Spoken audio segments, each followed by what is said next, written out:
ಮಹಾರಾಷ್ಟ್ರದ ಪಶ್ಚಿಮ ಘಟ್ಟದಲ್ಲಿ ಕಳೆದ ಒಂದು ವಾರದಿಂದಲೂ ಸುರಿಯುತ್ತಿರುವ ಧಾರಾಕಾರ ಮಳೆಯಿಂದ ಈಗ ಈ ಪ್ರವಾಹದ ಭೀತಿ ಯಾದಗಿರಿ ಜಿಲ್ಲೆಗೂ ತಟ್ಟಿನ ಅಂತ ಹೇಳಬೇಕಾಗುತ್ತೆ.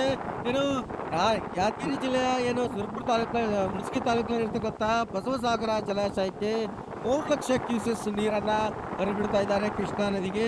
ಆ ಹಿನ್ನೆಲೆಯಲ್ಲಿ ನಾವು ಇವತ್ತು ಏನು ಕೃಷ್ಣಾ ನದಿಯ ಒಂದು ಸೇತುವೆ ಇದೆ, ಇದು ಕೊಳ್ಳೂರು ಎಂ ಸೇತುವೆ. ಈ ಸೇತುವೆ ಸಂಪೂರ್ಣವಾಗಿ ಏನು ಮುಳುಗಡೆ ಹಂತಕ್ಕೆ ಬಂದಿದೆ ಅಂತ ಹೇಳಬೇಕಾಗುತ್ತೆ.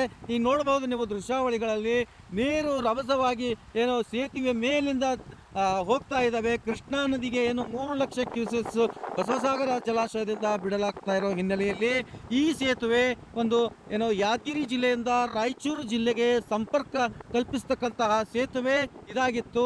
ಈ ಸೇತುವೆ ಈಗ ಸಂಪರ್ಕ ಒಂದು ಕಡಿತವಾಗಿದೆ. ಯಾಕೆಂತಂದ್ರೆ ಈ ನೀರು ಏನು ಅಪಾಯ ಮಟ್ಟ ಮೀರಿ ನೀರು ಹರಿತಾ ಇರೋ ಕಾರಣ ಇಲ್ಲಿನ ಒಂದು ಜಿಲ್ಲಾಡಳಿತ ಆಗಿರ್ಬೋದು ಮತ್ತೆ ಪೊಲೀಸ್ ಇಲಾಖೆ ಒಗ್ಗೂಡಿ ಏನು ಈ ಸೇತುವೆ ಮೇಲೆ ಯಾವುದೇ ವಾಹನ ಸಂಚಾರಕ್ಕೆ ಏನು ಯಾಕೆಂತಂದ್ರೆ ವಾಹನವನ್ನು ಅಪಾಯ ಮಟ್ಟ ಮೀರಿ ನೀರು ಹರಿತಾ ಇರೋ ಕಾರಣ ನಿನ್ನೆ ರಾತ್ರಿಯಿಂದನೇ ಈ ಯಾದಗಿರಿಯಿಂದ ರಾಯಚೂರಿಗೆ ಏನು ಸಂಪರ್ಕ ಕಲ್ಪಿಸ್ತಕ್ಕಂತಹ ಸೇತುವೆ ಯಾವುದೇ ಭಾರಿ ವಾಹನ ನಿನ್ನೆಯಿಂದ ಭಾರಿ ವಾಹನಗಳನ್ನು ತಡೆ ಹಿಡಿದಿದ್ರು. ಇವತ್ತು ಬೆಳಗ್ಗೆಯಿಂದ ಯಾವುದೇ ಒಂದು ವಾಹನ ಆಗಲಿ ಜನರಾಗಲಿ ಈ ಸೇತುವೆ ಮೇಲೆ ನಡೆದಾಡಬಾರ್ದು, ಹೋಗಬಾರ್ದು ಅಂತೇಳಿ ಸಂಪೂರ್ಣವಾಗಿ ಏನೋ ಬಂದ್ ಮಾಡಿದ್ದಾರೆ. ನೋಡ್ಬೋದು ನೀವು ದೃಶ್ಯಾವಳಿಗಳಲ್ಲಿ ಆ ಕಡೆ ಜನ ನಿಂತ್ಕೊಂಡು ನೋಡ್ತಾ ಇದ್ದಾರೆ ನೀರನ್ನು ಹರಿತಕ್ಕಂಥದ್ದು.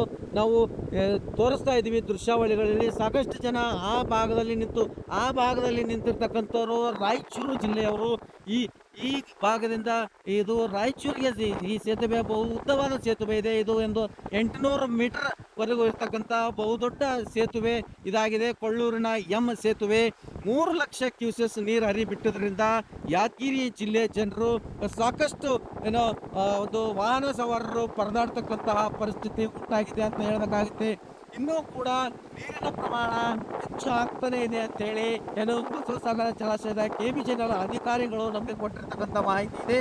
ಇನ್ನೂ ಸಹ ಹೆಚ್ಚಾದರೆ ಈ ಸೇತುವೆ ಈಗ ಏನೋ ಅಪಾಯ ಮಟ್ಟ ನೀರು ಹರಿತಾ ಇದೆ. ಇನ್ನೂ ಸಂಪೂರ್ಣವಾಗಿ ಸೇತುವೆ ಮೇಲೆ ನೀರು ಹರಿಸತಕ್ಕಂಥ ಪರಿಸ್ಥಿತಿ ಉಂಟಾಗುತ್ತೆ.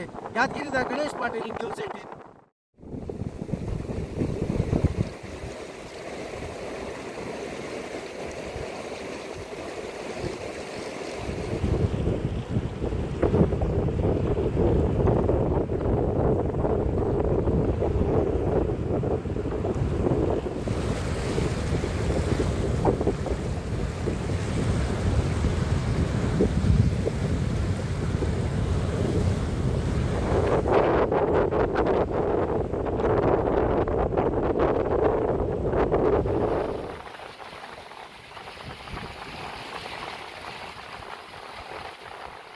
ಕನ್ನಡಿಗರ ಮೆಚ್ಚಿನ ನಿಮ್ಮ ನ್ಯೂಸ್ 18 ಕನ್ನಡ ಈಗ ವಾಟ್ಸ್ಆಪ್ನಲ್ಲಿಯೂ ಲಭ್ಯ.